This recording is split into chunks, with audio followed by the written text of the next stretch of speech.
WhatsApp guys, welcome back to another video. हाल ही में हमने रिएक्ट किया था रिजवान अहमद सर की वीडियो पे जिसका टाइटल था 72 हुरों के दाल। तो अभी उनकी एक वीडियो आई थी, एक हूर versus Apsara, difference is of filthy mind.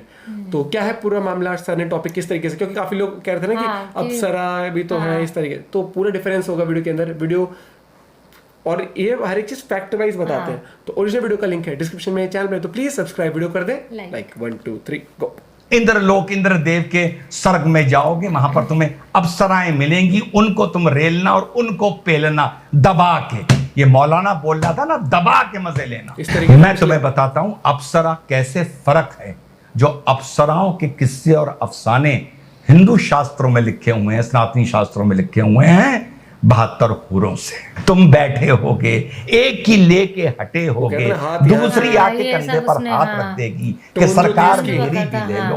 तुम यहाँ 2 मिनट में फारिग हो जाते हो, वहां पर तुम घंटों लगे रहोगे। साला फायर ब्रिगेड के कोई हाउस पाइप बन जाएगा तुम्हारा। तो दोस्तों, कल मैंने जो फिल्म आ रही है 72 हूरे, उस पर वीडियो डाला था, 72 हूरों के सस्ते दलाल।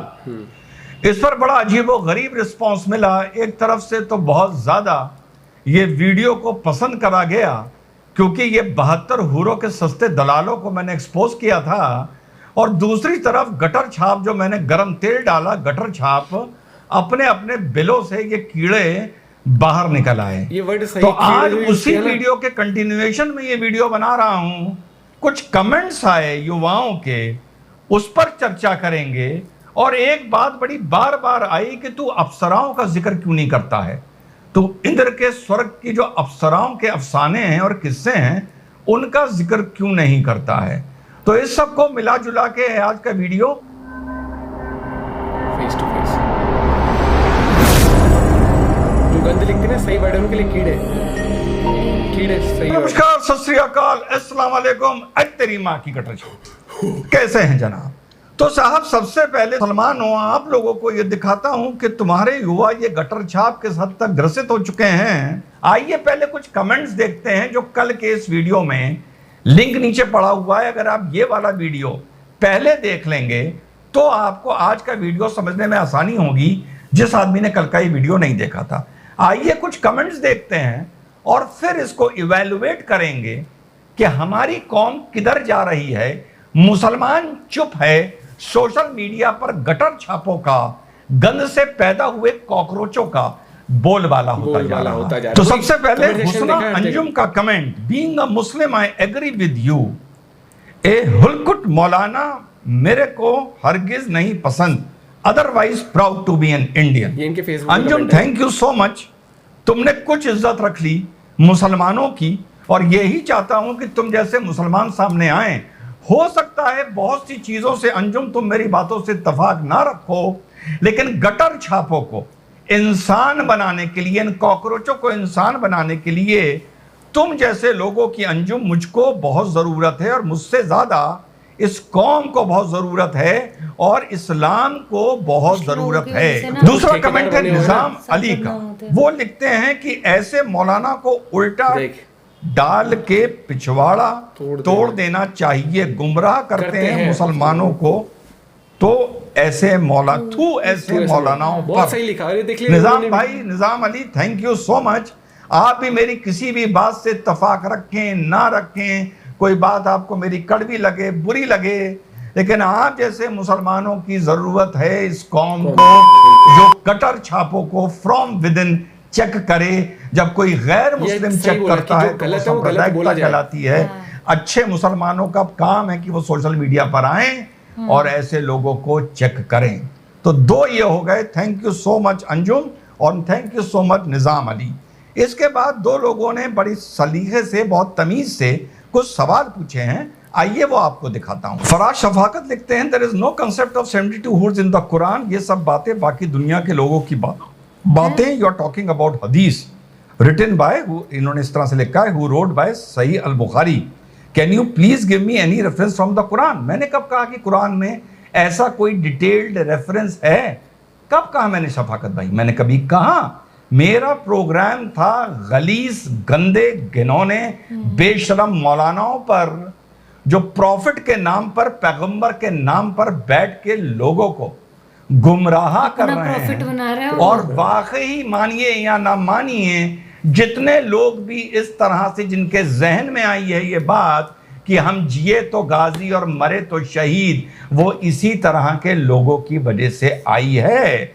और अगर आप ये बताते हैं रेफरेंस कुरान में, अगर आपको मुसलमानों कुरान से ही इल्म लेना है, अकल लेना है, तो आप गवर्नमेंट ऑफ इंडिया को या पिटीशन डाल के या मुस्लिम पर्सनल लॉ बोर्ड या हमारे देश के आलिम, जिससे मैंने हदीस पढ़ के जिहाद की बताई थी सही अल बुखारी, आप क्यों नहीं लिखते सऊदी गवर्नमेंट को कि ऐसी हदीसें जो एक माइंड को करप्ट करती हैं, माइंड को वायलेंट बनाती हैं, आप ऐसी हदीसों को एडिट करिए, ऐसी हदीसों को ओमिट करिए, खत्म करिए, रिव्यू करिए, या कम से कम हमारे भारत में ऐसी हदीसों का जिक्र नहीं है।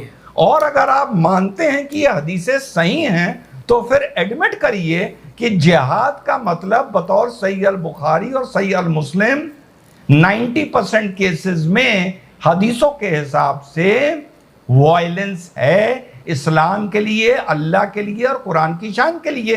फिर इस बात को एडमिट करिए। फिर जो बात करके पूरे फिल्म आ रही है इसका विरोध ना करिए, ये कहिए कि हाँ ये हमारा कल्चर है, ये हमारी थियोलॉजी है। कम से कम इतनी तो आप इतने तो आप कायर ना होइए कि एक चीज को मौके पर आप एडमिट करते हैं और मौके पर उसको डिनाई करते। एडमिट करिए कि है, जो है वो है, इससे क्यों डरते हैं? फिर आप इतने बुज़दिल और हम लोग इतने कायर क्यों बनते हैं? तो मैंने जो हदीस पढ़ के जिहाद की बताई, ये अपनी ये किताब मैंने तो लिखी नहीं, मेरे अब्बा ने तो लिखी नहीं, मेरे चचा ने तो लिखी नहीं, मेरी प्रिंटिंग प्रेस में तो हुई नहीं, जहां पर जिहाद का मतलब लिखा है मारो या मरो।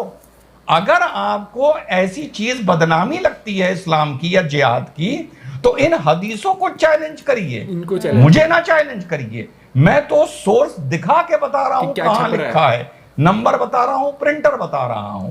ठीक, आगे बढ़ते हैं। शफक खान लिखते हैं कि सही अल बुखारी की हदीसों को आप सही समझते हैं या अपना स्टैंड क्लियर करिए। शफक भाई, सही अल बुखारी, सही अल मुस्लिम साहब की हदीसों को बहुत सी ऐसी हदीसें हैं जिनको मैं सही नहीं मानता। कॉमन सेंस से, प्रूडेंस से वो मुझे सही नहीं लगती हैं। बात खत्म। पर ये मुस्लिम कम्युनिटी का काम है, जिम्मेदारी है कि जो चीज आज से 1200 साल पहले लिखी गई, आज के जमाने में, आज के वक्त में कम से कम उन हदीसों को तो रिव्यू कर लें कि आज के टाइम फ्रेम में, आज के वक्त में कौन सी हदीसें इस युग को, इस आने वाली पीढ़ियों को पढ़ाने के योग हैं। ऐसी ऐसी हदीसें हैं कि अगर मैं पढ़ दूं सही अल बुखारी और सही अल मुस्लिम की ऑथेंटिकेटेड वेरीफाइड हदीसें जो दरुल इस्लाम से छपकर आई हैं, अगर मैं पढ़ दूं तो छुरे लेके आप मुसलमान मेरे घर के बाहर खड़े हो जाएंगे। और जो बातें मौलानाओं ने कल के वीडियो में हदीस के नाम पर बोली हैं, हजूर का नाम लेकर बोली हैं, ये बातें अगर टीवी डिबेट में कोई हिंदू या गैर मुस्लिम बोल देता तो आप मुसलमान उसके लिए यही कह रहे होते, गुस्ताख रसूल की एक सजा, सरतन से जुदा, सरतन से जुदा। ये तो मौलानाओं ने कही हैं, तो आप मुसलमान इतने बेशरम हो गए हैं कि उन मौलानाओं को डिफेंड करने के लिए मुझको गालियां दे रहे हैं। और आगे कमेंट देखते हैं क्या क्या पूछा गया है। दाऊद खान लिख रहा है, अबे स्वर क्यों हंस रहा है? तो इस्लाम का मजाक उड़ा के अल्लाह का कहर आएगा। इस्लाम का मजाक, यानी इन मौलानाओं पे, इन गलीस मौलानाओं पे जो हदीसों का नाम लेकर, जो फैंटेसी हदीसों का नाम लेकर गलीस बातें कर रहे हैं, वो तुझे गटर छाप इस्लाम का मजाक उड़ाते हुए वो नहीं समझ आ रहा क्यों क्या बना रहे हैं। मैं जो उनकी इन हरकतों को तुम्हें दिखा रहा हूं कि बच्चों कैसे तो मैं तुम्हें इस्लाम का मजाक उड़ाता हुआ लग रहा हूं। ये है मुसलमानों की सही पीढ़ी। इस पीढ़ी के दम पर ये कौम आगे बढ़ेगी। कौम को आगे बढ़ने का सिर्फ एक जरिया है, वो आबादी, इसके अलावा कुछ नहीं है। ये माज अहमद खान ये गटर छाप लिखता है, रिजवान ने इस्लाम को बदनाम करने की दलाली ली है, गटर छापो। तुम ये बताओ कि कौन सी हदीस है जो कहती है कि हूरे बाल झलकाएंगी तो सर्च लाइटें जल जाएंगी? पूरे बाल हिलाएंगी तो पूरे जन्नत में म्यूजिक बजने लगेगा। अरे शर्म करो यार, शर्म करो। मतलब तुम्हें अगर गंदे कूड़े का कॉकरोच भी बोलो तो वो कॉकरोच की बदनामी है। तुम्हें अगर गटर में रहने वाला सुअर भी बोलो तो वो सुअर की बदनामी। उस औरत के 70 जोड़ के अंदर उसके गूदे नजर आएंगे, ये बोल रहा है मौलाना। और तुम्हें शर्म नहीं आती कि तुम लोगों को गालियां इन मौलानाओं को ढूंढ के जाकर इनके हैंडल पर इनको देनी चाहिए, और तुम गटर छापो। मुझसे कह रहे हो कि तू इस्लाम को बदनाम कर रहा है। बेशर्मो जलीलों, तुमने अगर अपनी माँ का दूध पिया है ना, तो तुम ये क्यों नहीं कमेंट लिखते कि जो मौलाना बोल रहा है वो सही है, जो रिजवान अहमद ने दिखाया वो सही है? क्यों नहीं सर्च करके जाते इस मौलाना तक और इसका वीडियो देखो और देखो क्या मैंने एडिट करके इसके बोलने का मतलब बदला है।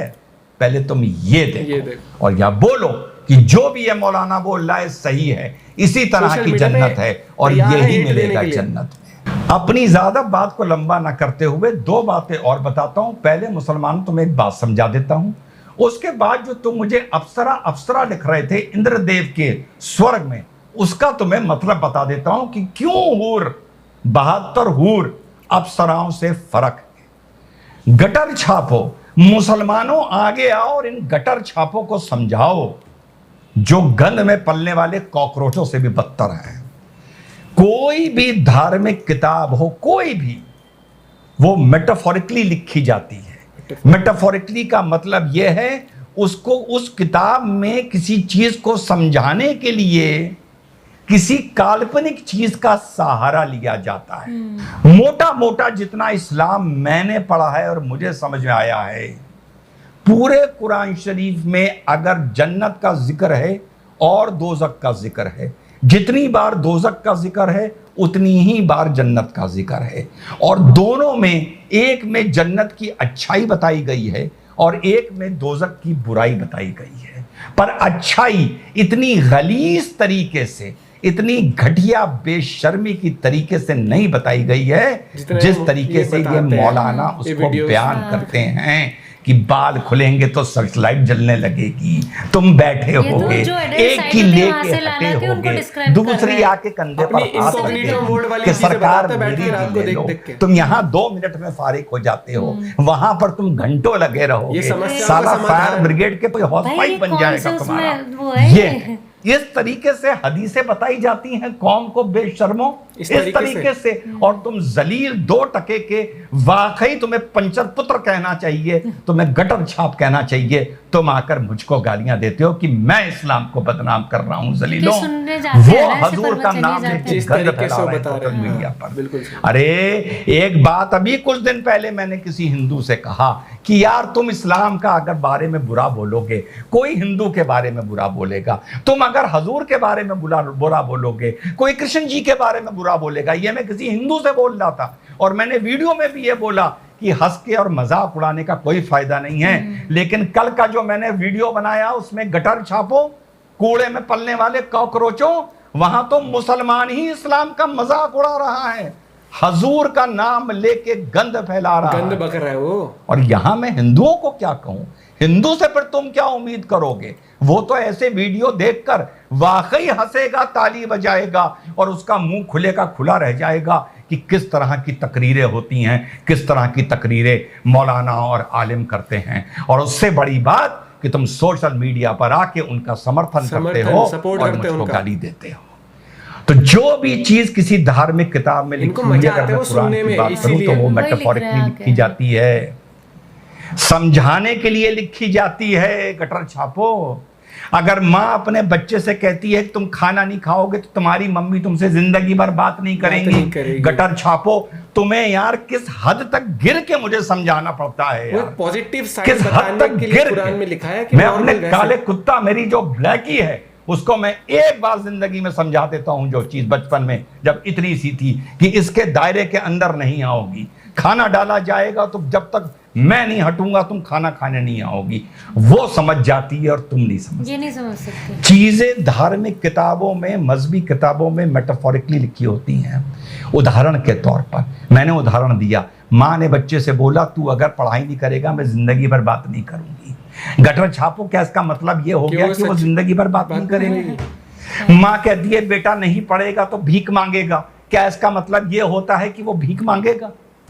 माँ कहती है अगर पढ़ेगा तो राजा बाबू बन जाएगा, तो मतलब ये होता है कि पढ़ेगा तो कहीं का राजा बन जाएगा?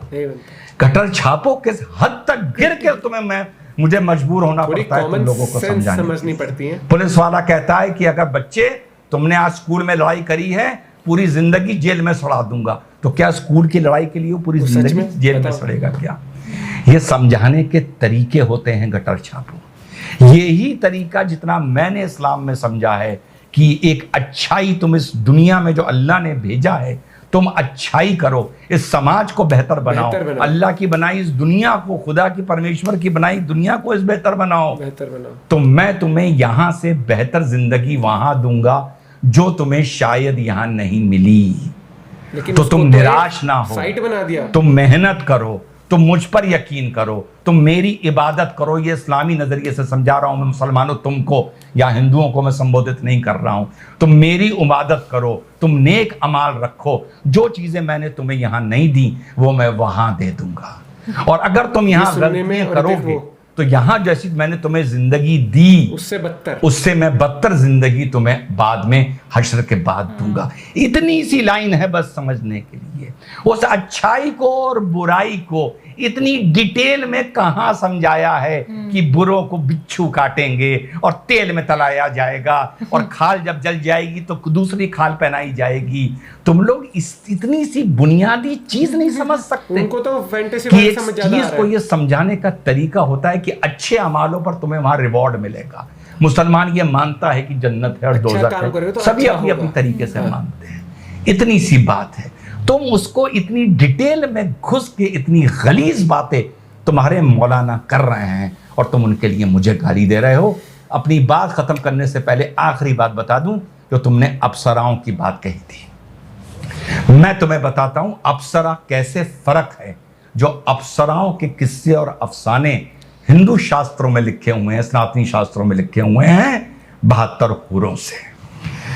बहुत से तुमने चैनल देखे होंगे, चल रहे हैं, आस्था चल रहा है, शक्ति चैनल चल रहा है, आराधना चैनल चल रहा है, आध्यात्मक चैनल चल रहा है, बहुत से टीवी पे चैनल चल रहे हैं। सैकड़ों सैकड़ों लोग उसमें प्रवचन करने के लिए आते हैं, उपदेश और संदेश देने के लिए आते हैं, आध्यात्मिक संदेश देने के लिए आते हैं, सामाजिक संदेश देने के लिए आते हैं। अलग अलग हमारी यहाँ इनवाइट आते हैं कि वहाँ पर फलाने आ रहे हैं, आप आइएगा, वहाँ पे फलाने आ रहे हैं। कहीं कहीं मैं चला भी जाता हूँ, चला जाता हूँ। गटर छापो, ये बताओ कि तुमने आज तक अपनी पीढ़ी में किसी आदमी को उपदेश देते हुए, संदेश देते हुए, प्रवचन देते हुए कि तुम्हें ये कहते हुए सुना कि इस दुनिया में अच्छे काम करो, सनातनियों के लिए, सनातन के लिए, अपनी गलीस, अपनी गंदी बीवियों के चक्कर में मत पड़ो, यही तो रांडों के चक्कर में मत पड़ो,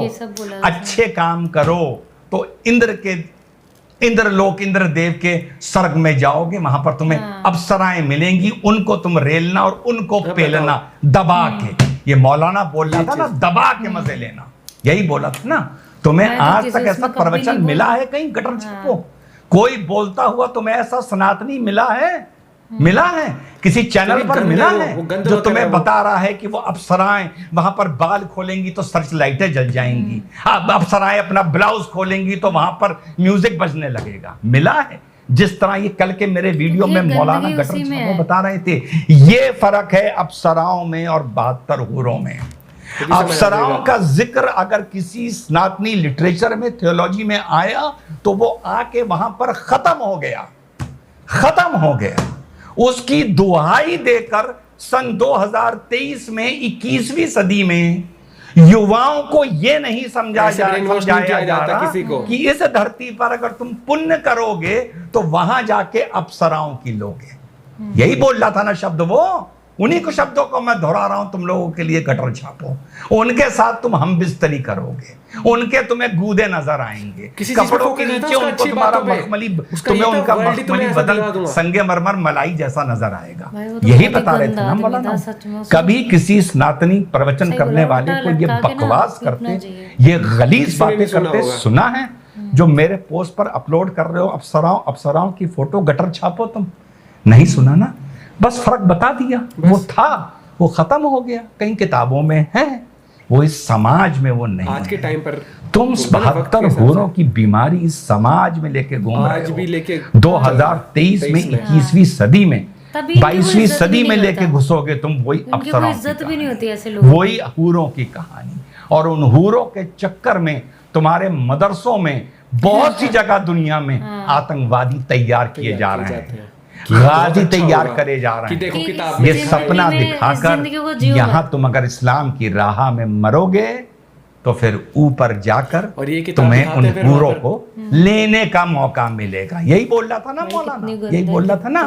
तो मैंने किसी ब्राह्मण को कुछ भी देखा हो, कम से कम प्रवचन में इस तरह की गलीज बातें और अप्सराओं की दुहाई देकर इस दुनिया में अच्छे काम करने की तुलना मैंने आज तक नहीं देखी। और रही बात जिहाद की, जो समझाया था, तो इस बुक को जाके पढ़ लो, 7 सीरीज में है, सही अल बुखारी, सही अल मुस्लिम। और अगर ये समझ में आता है कि इसमें हदीसें वो गलत हैं, तो इस्लामी आलिमों को लिखो कि सऊदी गवर्नमेंट को लिखे और इन हदीसों को वहां से सेंसर करे, एडिट करे, रिव्यू करे। तुम्हारे सामने अगर कोई हदीस पढ़ दो जो तुम्हें सूट ना करे, तो तुम पूछने लगते हो कि किसका ऑथेंटिकेशन क्या है, क्या आप हदीसों पे मानते हैं, हदीसों पे क्या मानना जरूरी है। और जब ट्रिपल तलाक देनी हो, जिसका जिक्र कुरान शरीफ में नहीं है, अगर हलाला करना हो गंदी तरीके से, जिसका जिक्र कुरान शरीफ में नहीं है, और अगर है तो उसका बिल्कुल गंदा इंटरप्रिटेशन करके, गलीज इंटरप्रिटेशन करके वहां तुम हदीसें मानने लगते हो, अपने हिसाब से तुम हदीसें मानने लगते हो। कोई ऐसी हदीस बता दो कि तुम्हारे पिछवाड़े मिर्चा लग जाए और उसका सोर्स भी बता दो, तो तुम कहने लगते हो हदीसों को कौन जानता है, हम तो कुरान को जानते हैं। अगर हदीसों को नहीं जानते तो डिक्लेयर कर दो ना कि हदीसें दुनिया में और देश में नहीं पढ़ी जाएंगी। जितना भी मुसलमान शरीयत बनाएगा सिर्फ कुरान शरीफ से बनाएगा, तो डिक्लेयर कर दो। तुम वो भी नहीं करोगे, क्योंकि तुमको हदीस, कुरान और संविधान अपनी अपनी सहूलियत के हिसाब से इस्तेमाल करना है। जय हिंद, वंदे मातरम, खुदा हाफिज। भाई कितना क्या गजब तरीके से पूरा बताया पहली बात तो। और देखो हर चीज में कॉमन सेंस, अंधभक्त एग्जांपल, मैं एक चीज बताता हूँ, मैं जब इंडियन गवर्नमेंट का अप्रिशिएट करता हूँ काम, अगर एग्जांपल मोदी जी का काम अप्रिशिएट करता हूँ, तो पता है क्या कई लोग क्या आते हैं, अंधभक्त हो तुम तो। यहाँ कौन से अंधभक्त हो फिर तुम्हें पॉर्न सुनने में मजा आता है, वो इनकॉग्निटो मोड उठा के वो तुम्हें फैंटेसी वर्ल्ड दिखा रहा है वहां पर, कह रहा है कि तुम्हारी बीवी ऐसी है, तुम्हारी माएँ ऐसी, गंदगली औरतें, क्या गंदगली औरतें ऐसे ऐसे शब्द यूज कर रहे हैं। और जो लोग इसने सपोर्ट करते हैं भाई, तुम लिटरली तुम उनको सपोर्ट कर रहे हो, उनकी जो तुम्हारी माँ बहनों को इस तरीके से पछता रहे होंगे कि यार मैंने कैसे, मतलब किसको पैदा कर दिया। अच्छी यार, अच्छी। अब मैंने आज तक देखा है कि ठीक है बाबाओं के ऊपर बहुत ही होता है, लेकिन मैंने कभी ऐसे देखा कि कोई बाबा ऐसे बैठ के प्रवचन दे रहा है, किसी औरत को इतने गंदे तरीके से डिफाइन कर रहा है। बेशक वो एक नॉर्मल उसकी वाइफ हो, चाहे वो कोई अप्सरा ही क्यों ना हो, लेकिन इतने गंदे वर्ड हमारे उसमें नहीं यूज होते भाई, इतने उसमें। मतलब कि टॉपिक ऐसा है, मेरे तो बोलने का भी मन नहीं कर रहा सीरियसली। गंदे लोग हैं यार, छी। जो प्रवचन दे रहे, वो बैठ के वो जो अगर एक, और मुझे एक चीज नहीं समझ आई कि इसमें भी इनको बोल रहे लोग कि तुम हमें उसे बदनाम करो, उसे नहीं सुन रहे, वो जो भौंक रहा है वहां पे कुत्ता। एक चीज बोलता हूँ, आप गंद यहाँ पर धर्म को साइड में रख के एक बार सिर्फ एक एज ए ह्यूमन बीइंग सोचो। जैसे अगर किसी को चोट लग जाती है तो आप सबसे पहले भाग के जाते हो ना हेल्प करने, ये नहीं पूछते ना ओए तू हिंदू है मुस्लिम है, हेल्प करने जाते हो ना। वैसे मैं कहूंगा अगर कोई आपके सामने कुछ बोल रहा है, आप धर्म सबको साइड में रख के आप बस एक बात सुनो कि क्या बक रही है, कि किसी की माँ बहन के लिए क्या बक रही है, कितना किस तरीके से घर की औरतों के बारे में क्या बोल रहा है, और कैसे डिफाइन कर रहे हैं औरतें ऐसे आएंगी, क्या वो वस्तुएं हैं इस तरीके से कि तुम्हारा एक वर्ल्ड है जिसको तुम एंजॉय कर, जो तुम्हारी फैंटेसी वर्ल्ड उसको एंजॉय करना चाहते हो, वो भैया अपनी रात की देखी हुई वीडियो को डिस्क्राइब कर रहा है वो तुम्हें, और तुम एंजॉयमेंट ले रहे हो, सपोर्ट कर रहे हो, मतलब कि तुम्हें वो सुनने में ज्यादा मजा आता है। बट तुम्हें देखो वो इन वीडियो को तुम्हारे घर की औरतों से रिलेट करके बता रहा है कितना गंदा है और कितनी सच में ऐसा को तो ढूंढ ढूंढ के ना बस बीच चौराहे पे नंगा करके ना लटका के कूटना चाहिए। नहीं सीरियसली बहुत अपशब्द, बहुत गंदपना था वो जिस तरीके से वो डिस्क्राइब करता। और उन आपका दोस्तों इस बारे में क्या पॉइंट ऑफ व्यू जरूर बताना कमेंट करके। मिलते हैं आपसे वीडियो के साथ, बाय बाय, टेक केयर।